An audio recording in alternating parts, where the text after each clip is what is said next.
Assalamualaikum warahmatullahi wabarakatuh. Kami dari kelompok 3, kami akan memaparkan hasil diskusi dari kelompok kami. Sebelumnya, perkenankan kami untuk memperkenalkan anggota dari kelompok 3. Yang pertama, Azam Mirfaka, yang kedua Bella Rahmadamayanti, yang ketiga Danang Pralahardo, yang keempat Era Olivia, yang kelima Hanisa Damayanti, dan yang keenam Septian Ari Kususa. Berikut ini adalah hasil pemaparan dari diskusi kami.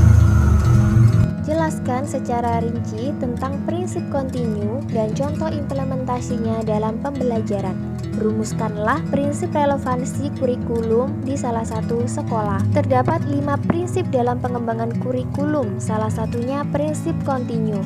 Prinsip kontinu adalah satu prinsip di mana kurikulum harus dikembangkan secara sistematis dan berkesinambungan. Kesinambungan di sini dimaksudkan memiliki keterkaitan antar kelas maupun antar jenjang pendidikan. Hal ini dimaksudkan agar proses pendidikan atau belajar siswa dapat dilaksanakan secara sistematis, di mana pendidikan pada kelas 1 atau jenjang yang lebih rendah harus menjadi dasar dan dilanjutkan pada kelas dan jenjang di atasnya. Prinsip kontinuitas di sini juga dimaksudkan adanya hubungan yang terjalin antara berbagai tingkat dan jenis program pendidikan.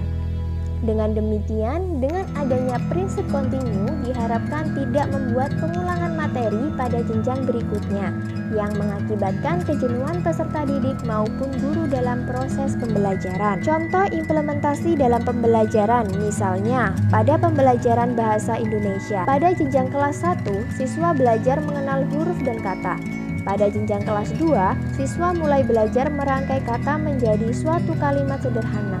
Sedangkan pada jenjang berikutnya, peserta didik sudah dituntut untuk memahami isi paragraf hingga teks dan menceritakannya kembali. Menurut kelompok kami, contoh kurikulum dengan prinsip relevansi dalam pengembangannya yakni kurikulum yang ada pada salah satu sekolah tingkat dasar dengan program unggulan tahfidz dengan kondisi sekolah tersebut berada di lingkungan pondok pesantren tahfidz. Rumusan relevansi yang terbentuk sebagai berikut. Pertama, relevansi keluar atau eksternal. Kondisi lingkungan sekolah adalah pondok pesantren tahfidz yang lingkungannya memiliki iklim pada bidang tahfidz, sehingga dapat dikondisikan untuk mengoptimalkan dalam penggalian potensi dan minat peserta didik pada kemampuan tahfidz mereka dengan memasukkan program tahfidz dalam kegiatan belajar mengajar. 2. Relevansi di dalam atau internal. Tujuan dan materi pembelajaran tetap mengikuti standar kurikulum nasional yang telah ditetapkan oleh pemerintah. Tetapi dalam metodenya,